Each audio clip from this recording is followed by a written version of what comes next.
So the best time to start vaginal estrogen is a little bit controversial, I will say, because we don't have clear guidance. If you have recurrent urinary tract infections, the guidelines say you should be on vaginal estrogen to prevent urinary tract infections. We all agree on that. Now, what I believe is that vaginal hormones help with the genital and urinary symptoms of menopause. So that's urinary frequency, urgency, dryness, pain with sex, recurrent urinary tract infections. If you have any of those symptoms, then a trial of vaginal hormones is like totally safe to use. It will not cause harm. So if you're breastfeeding and have these symptoms, then a low dose vaginal estrogen is actually safe for you to use and actually has no data to show any harm to your breast milk or to your baby. If you are perimenopausal, so in your 40s or late 30s, and you're having any of these symptoms, then using vaginal hormones is a fabulous idea.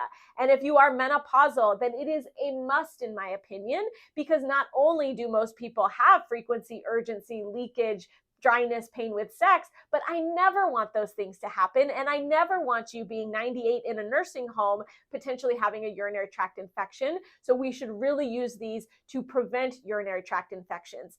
Now, a patient population that we see a lot is women on birth control pills, because women on birth control pills, you think they have lots of hormones in their body, but actually the vulva and bladder are not seeing all of those fake hormones from the birth control pill. So we need more data, but adding a vaginal estrogen or DHEA to those patients may be really beneficial in alleviating the genital and urinary symptoms that are happening from birth control pill. The same goes for people on gender affirming hormones. And so anytime you have symptoms, genital or urinary symptoms, we should be thinking hormonal causes and hormonal solutions. Vaginal hormones are till death do you part.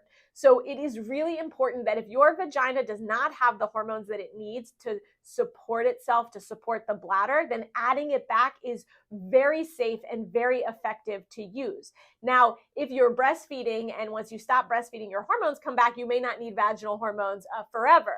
But if you're in menopause, your body is never going to make the estrogen and testosterone that it needs to support the vaginal tissue and the bladder tissue. And so vaginal hormones like wearing your seatbelt, like washing your face, like brushing your teeth, these are things that you're going to need to do till death do you part in order to get the benefits.